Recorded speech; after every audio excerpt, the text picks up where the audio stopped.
Everyone, पिछली video में हम लोगों ने इंडियन कॉन्स्टिट्यूशन के आर्टिकल 22 को डिस्कस किया था कि आर्टिकल 22 क्या कहता है। आर्टिकल 22 में अरेस्ट क्या होता है, डिटेंशन क्या होता है, उनके बीच का डिफरेंस क्या होता है। डिटेंशन या फिर अरेस्ट में कोई इंसान है तो उसके पास कौन कौन से राइट्स हैं, वो अपनी फैमिली या फ्रेंड को बता सकता है कि नहीं बता सकता है। ये सारी चीज़ें आप कमेंट में बताना मुझे। और फिर फैमिली फ्रेंड को बताने के बाद जो जोगिंदर सिंह केस था हम लोगों ने देखा था, उस केस में सुप्रीम कोर्ट ने क्या बोला। उसके बाद फिर हम लोगों ने ये देखा था कि भैया उस इंसान के पास पुलिस डायरी में क्या होना चाहिए, क्या नहीं होना चाहिए। वो उस इंसान के पास जुडिशल मजिस्ट्रेट को पहुंचाने में कितना टाइम लगता है, 24 घंटे के भीतर उसको पहुंचाना होता है, जिसमें जो अगर कोई हॉलीडे है या फिर जो टाइम टेकन है, जो टाइम जर्नी का है, वो टाइम इंक्लूड नहीं होगा। उसके बाद हम लोगों ने देखा था भैया कि डिटेंशन और अरेस्ट का डिफरेंस क्या होता है। फिर हम लोगों ने ये देखा था कि अगर कोई इंसान ऐसा है जो 3 महीने से ज़्यादा डिटेन कर लिया गया है तो फिर उसके लिए एडवाइजरी बॉडी बैठेगी। उस एडवाइजरी बॉडी में 3 मेंबर होंगे, एक सिटिंग जज होगा हाई कोर्ट का, और फिर क्या होंगे एक सिटिंग या फिर रिटायर्ड जज और होगा। हाई कोर्ट का टोटल 3 मेंबर होंगे। अगर ये लोग अप्रूव कर देते तो वो इंसान 3 महीने से ज़्यादा क्या होगा, डिटेन होगा। ठीक है यार। और फिर ये एक एक्स्ट्रा बात हो जाएगी क्या कि डिटेंशन जो होता है वो हमारा 2 तरह का होता है। ये मैं बता दे रहा आपको, वैसे ये हमारे काम का नहीं है क्योंकि इससे सवाल आए नहीं है। मैं आपको बताने को बहुत सारी चीज़ें बता सकता हूँ फंडामेंटल राइट में, इसका कोई था नहीं है। लेकिन हम लोगों को केवल अपना एम नहीं बोलना है। हम लोग का एम ये है कि जितने भी यूपीएससी के प्रीवियस ईयर के क्वेश्चन हैं वो सारे अगर हमारी रेंज में हमारे नोट से हो जाते हैं तो फिर बस वही हमारी रेंज है। क्योंकि यूपीएससी का सिलेबस जो है वो इतना ज़्यादा है। अब हमें पता कैसे चलेगा कि हमारी लिमिट क्या है पढ़ने की, तो उसका एक ही तरीका है क्या, उसका एक ही तरीका है कि आप यूपीएससी के प्रीवियस ईयर देखो और नोट्स देखो। क्या आपके नोट्स और प्रीवियस ईयर एक लाइन में हैं? अगर आपके नोट्स के बाद यूपीएससी के सारे सवाल आपसे हो जाते हैं तो उसके बाद आप टेंशन मत करो कि मुझे और पढ़ना है नहीं पढ़ना है। जितनी यूपीएससी की डेप्थ होगी मैं उससे ज़्यादा ही आपको करा रहा हूँ। और उसके बाद जब हम लोग सवाल की प्रैक्टिस करेंगे तो आप लोग आराम से देख भी लेना। ऐसे मैं बता दे रहा हूँ क्योंकि फिर आप लोगों को लगेगा कि इसको आता नहीं इसलिए नहीं बता रहा, लेकिन मैं बता दे रहा हूँ। डिटेंशन 2 तरह के होते हैं, एक होता है हमारा प्यूनिटिव डिटेंशन, एक होता है हमारा प्रिवेंटिव डिटेंशन। प्रिवेंटिव डिटेंशन क्या होता है? प्यूनिटिव डिटेंशन उसको बोलते हैं कि डिटेंशन आफ्टर प्रॉपर ट्रायल। अब डिटेंशन क्या होता है मैं आपको बता चुका हूँ। आफ्टर प्रॉपर ट्रायल मतलब इंसान का पूरा ट्रायल हुआ है, उस इंसान का पूरा ट्रैक रिकॉर्ड वगैरह देखा है कि हाँ हकीकत में इंसान को अरेस्ट करो, वरना ये हमारी सोसाइटी में क्या कर सकता है, खतरा बन सकता है। प्रिवेंटिव डिटेंशन क्या होगा? डिटेंशन अगर ये प्रॉपर ट्रायल के बाद है तो भी क्या होगा, डिटेंशन विदाउट ट्रायल। बस इतना ही अंतर है, ज़्यादा इसके बीच में यूपीएससी ने सवाल पूछा नहीं है। तो अगर पूछा नहीं है तो इसका मतलब ये नहीं पूछ नहीं सकती, पूछ सकती तो हमको हाँ इतना थोड़ा बहुत बेसिक नॉलेज है कि हम लोग कर ले जाएंगे सवाल। अच्छा, अगर आपसे बोला जाए प्रिवेंटिव डिटेंशन कौन से आर्टिकल में होगा तो सीधी सीधी बात है आर्टिकल 22 में होगा। क्यों? क्योंकि डिटेंशन ही आर्टिकल 22 में। और अगली चीज़ इसमें तीसरी याद रखने लायक है प्रिवेंटिव डिटेंशन में क्या, कि ये सनसेट लेजिस्लेशन होता है। सनसेट लेजिस्लेशन का मतलब क्या होता है? सनसेट लेजिस्लेशन का मतलब ये होता है सिंपल चीज़ क्या, कि इसकी एक म्याद होती है। म्याद का मतलब क्या होता है? इसका एक ड्यूरेशन होता है। इसका क्या होता है? ड्यूरेशन होता है। ड्यूरेशन मतलब क्या होगा? एक सिंपल चीज़ में लिख रहा हूँ, मतलब क्या कि अगर समय ख़त्म तो कानून ख़त्म। मतलब फॉर एग्जांपल बोल दिया जाए कानून जो है ये 5 महीने के लिए वैलिड है। अब 5 महीने हो गए उसके बाद कानून वैलिड हो गया, बात खत्म। तो ये सनसेट लेजिस्लेशन होता है, यानी कि क्या, कानून की क्या होगी, एक ड्यूरेशन होगी, एक म्याद होगी। उस ड्यूरेशन के बीच तक ये क्या होगा, हमारा कानून एप्लीकेबल होगा। उसके बाद रात की बात गई। ठीक है यार, हमने आर्टिकल 22 देख लिया। आर्टिकल 23 को हम लोग डिस्कस करेंगे। तो आर्टिकल 22 जब हम लोग देख रहे थे तो हम लोगों ने पिछली वीडियो में देखा था कि आर्टिकल 14 से लेकर 18 तक जो हमारे राइट्स होते हैं उसको हम लोग बोलते हैं right to equality. Very good. Article 14 से 18 तक राइट टू इक्वालिटी। फिर 19 से लेकर 22 जो हम लोगों ने ख़त्म किया है उसको हम लोग बोलते हैं right to freedom. Very good. अब आर्टिकल 23 24 की बात करेंगे तो उनको हम लोग बोलते हैं राइट अगेंस्ट एक्सप्लॉयटेशन। यानी कि एक्सप्लॉयटेशन यानी कि शोषण के खिलाफ जो हमारे पास राइट्स हैं उसी को हम लोग क्या बोलेंगे, राइट टू एक्सप्लॉयटेशन। जो कि कौन सी कैटेगरी में आएंगे, 2 कैटेगरी में आएंगे। एक कैटेगरी हमारी आर्टिकल 23 है, एक कैटेगरी हमारी आर्टिकल 24 है। तो हम लोग अभी बात करेंगे आर्टिकल 23 जो किस में आएंगे, राइट अगेंस्ट एक्सप्लॉयटेशन। एक्सप्लॉयटेशन को हम लोग बोलते हैं शोषण। ठीक है मेरे भाई, राइट अगेंस्ट एक्सप्लॉयटेशन। आप लोग टेंशन मत करो, इतना फंडामेंटल राइट आप लोगों ने कर लिया है कि फंडामेंटल राइट के एक बार सवाल आने दो, प्रीवियस ईयर की सीरीज चल रहे दो, एक्स्ट्रा क्वेश्चन लगवाऊंगा। आप लोग हवा में करो कि सवाल किसी से कम नहीं रहोगे। इतना हम आपको कंटेंट पहुंचा दे रहे हैं। और फिर कंटेंट के पीछे मत भागना क्योंकि पीएससी हम लोग को पास करनी है। इसमें हम लोग को कंटेंट कलेक्ट नहीं करना है कि किसका कंटेंट कितना बेहतर है, बस सवाल हो रहे हैं, आगे बढ़ो। तो यार आर्टिकल 23 जो है, आर्टिकल 23 में 2 बातें आती हैं क्या, एक हमारा आता है आर्टिकल 23 क्लॉज 1, एक आता है हमारा आर्टिकल 23 क्लॉज 2। अब ये आर्टिकल 23 क्लॉज 1 23 क्लॉज 2 क्या है?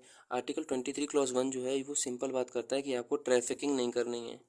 ट्रैफिकिंग ऑफ ह्यूमन बीइंग ऐसे आप लोग नोट्स बना लेना क्रॉस। इसका मतलब क्या होगा कि आपको ह्यूमन बीइंग की ट्रैफिकिंग नहीं करनी। अब ट्रैफिकिंग मतलब पता है क्या होता है? ट्रैफिकिंग का मतलब ये होता है तस्करी। अब तस्करी क्या होता है, तो मैं इधर लिख दे रहा हूँ कि इसका मतलब होता है कि वैन, ये एरो लगी, एरो का मतलब हो गया कि इसका मतलब, अब एरो को मैं लिखते हूँ पेन चेंज करके क्या, कि वैन वुमेन, और बेसिकली ये वुमेन और बच्चों की होती है, इंसानों का तो क्या ही होगा, इंसान जहाँ भी जाएगा लेबरी करेगा। तो वुमेन और चिल्ड्रन जो हैं आर फोर्स्ड, फोर्स मतलब जब उन पे बल दिया जाता है, जब उन पे जोर दिया जाता है क्या, कि when women and children are force to be involve in immoral activity. अब इमोरल एक्टिविटीज़ कौन सी होती है? इमोरल एक्टिविटीज़ वो होती हैं जो कि हमारे समाज के लिए नैतिक नहीं मानी जाती हैं। फॉर एग्जांपल प्रोस्टिट्यूशन का काम हो गया, चाइल्ड सेक्स का काम हो गया, चाइल्ड लेबर का काम हो गया, वो सारी चीज़ें क्या आती हैं? इमोरल एक्टिविटीज़ होती हैं। कि जब औरतों का और फिर क्या कहते हैं, बच्चों का यूज़ इमोरल एक्टिविटीज़ में होता है या फिर फोर्सिंग लेबर में होता है। फोर्सिंग स्लेवरी क्या होती है? फोर्सिंग लेबर, इसी को हम लोग क्या बोलते हैं भैया? बेगार बोलते हैं। बेगार का मतलब क्या होता है? BEGAR, बेगार का मतलब होता है फोर्स लेबर। मतलब आपसे काम बहुत ज़्यादा कराया जा रहा है, बदले में आपको पेमेंट वगैरह कुछ नहीं दिया जा रहा है, तो इसी को हम लोग क्या बोलते हैं? फोर्स लेबर, या फिर क्या, इसी को हम लोग फोर्स लेबर या फिर बेगार बोलते हैं। तो यार आर्टिकल 23 क्लॉज 1 क्या कहता है? ये ह्यूमन बीइंग की ट्रैफिकिंग को क्या करता है? बैन करता है, अबॉलिश करता है, कि ह्यूमन की बीइंग की ट्रैफिकिंग नहीं करोगी। और ट्रैफिकिंग क्या होती है? कि जब बच्चों का या फिर औरतों का यूज़ किया जाता है इमोरल एक्टिविटीज़ में या फिर फोर्स लेबर स्लेवरी में, उसी को हम लोग क्या बोलते हैं भैया?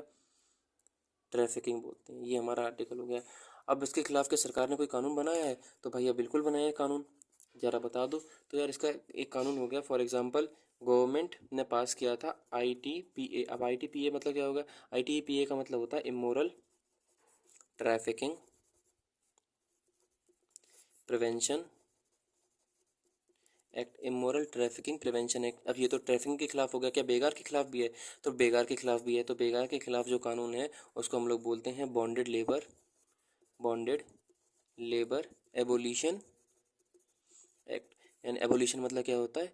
हटाना। तो बॉन्डेड लेबर एबोलिशन एक्ट बेगार के खिलाफ है, और ट्रैफिकिंग के खिलाफ क्या है? हमारा ITPA है।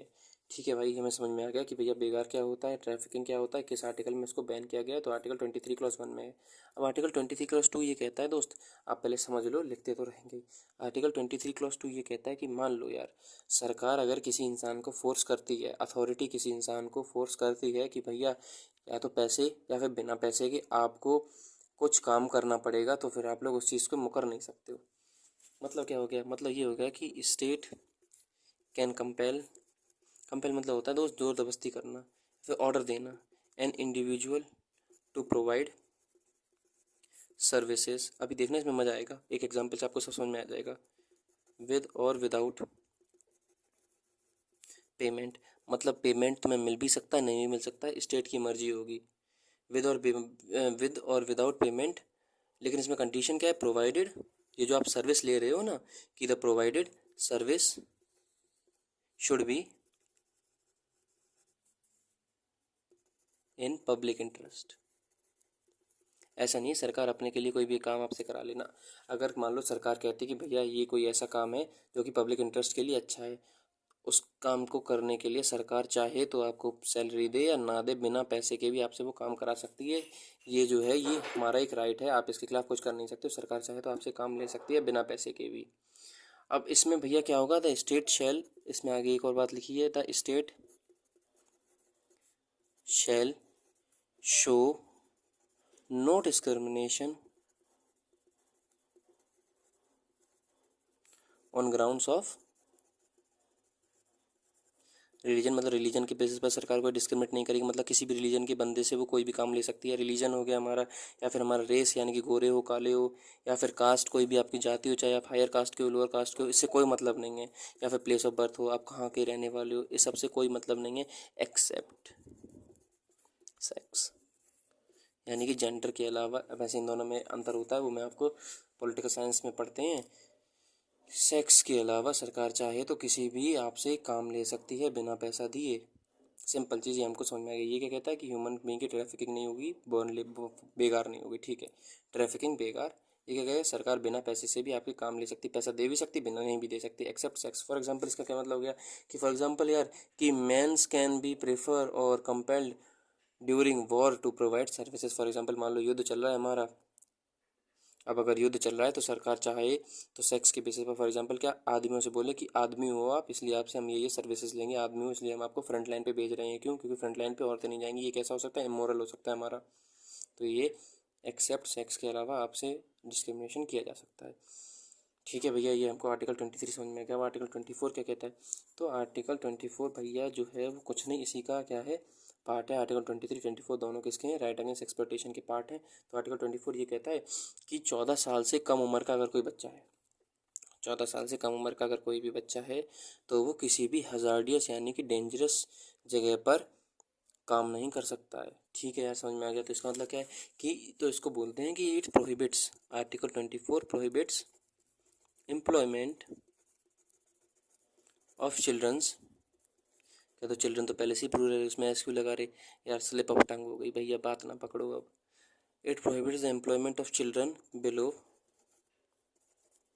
एज ऑफ 14 ईयर्स, मतलब 14 साल से कम उम्र के बच्चे जो है वो किसी भी हजार्डियस या फिर डेंजरस जगह पर, DANGEROUS, डेंजरस जगह पर क्या करेंगे? एम्प्लॉयमेंट नहीं करेंगे। फॉर एग्जांपल क्या हो गई? हमारी माइंस हो गई, या फिर जो हमारी फायर क्रैकर्स, जो पटाखे वगैरह नहीं बनते हैं, फायर क्रैकर्स हो गए, या फिर सिगरेट वगैरह, बहुत सारी चीज़ें जो खतरनाक जगह है। बहरहाल वहाँ पे 14 साल से कम उम्र के बच्चे नहीं करेंगे। ठीक है यार, कोई किससे रिलेटेड कानून है? बिल्कुल यार कानून है। कानून का एग्जाम्पल क्या है? तो इसको हम लोग बोलते हैं child and adolescent prohibition and regulation, REGULATION, regulation act 2016, या फिर इसको प्यार से बोलते हैं CAPR 2016। 2016 में एक्ट आया था, सरकार लाई थी। सरकार ने बोल दिया था 14 साल से कम उम्र के बच्चे हैं वो किसी भी डेंजरस जगह पे काम नहीं करेंगे। देखो यार, अभी तक हम लोग आर्टिकल 23 24 समझ लिया है।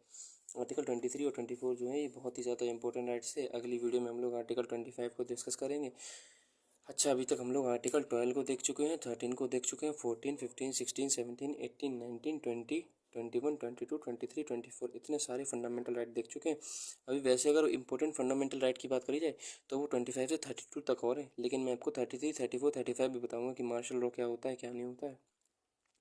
33 34 35 भी बताऊंगा। ये तीनों इंपॉर्टेंट आर्टिकल हैं। मेरे को बहुत ज़्यादा इसमें वो लगता है कि भविष्य में ये जो है ये हॉट एरिया हो सकती है हमारी, UPSC से सवाल पूछ सकती है आर्टिकल 33 34 35 से लेकर। बहरहाल इनको हम लोग आगे डिस्कस करेंगे।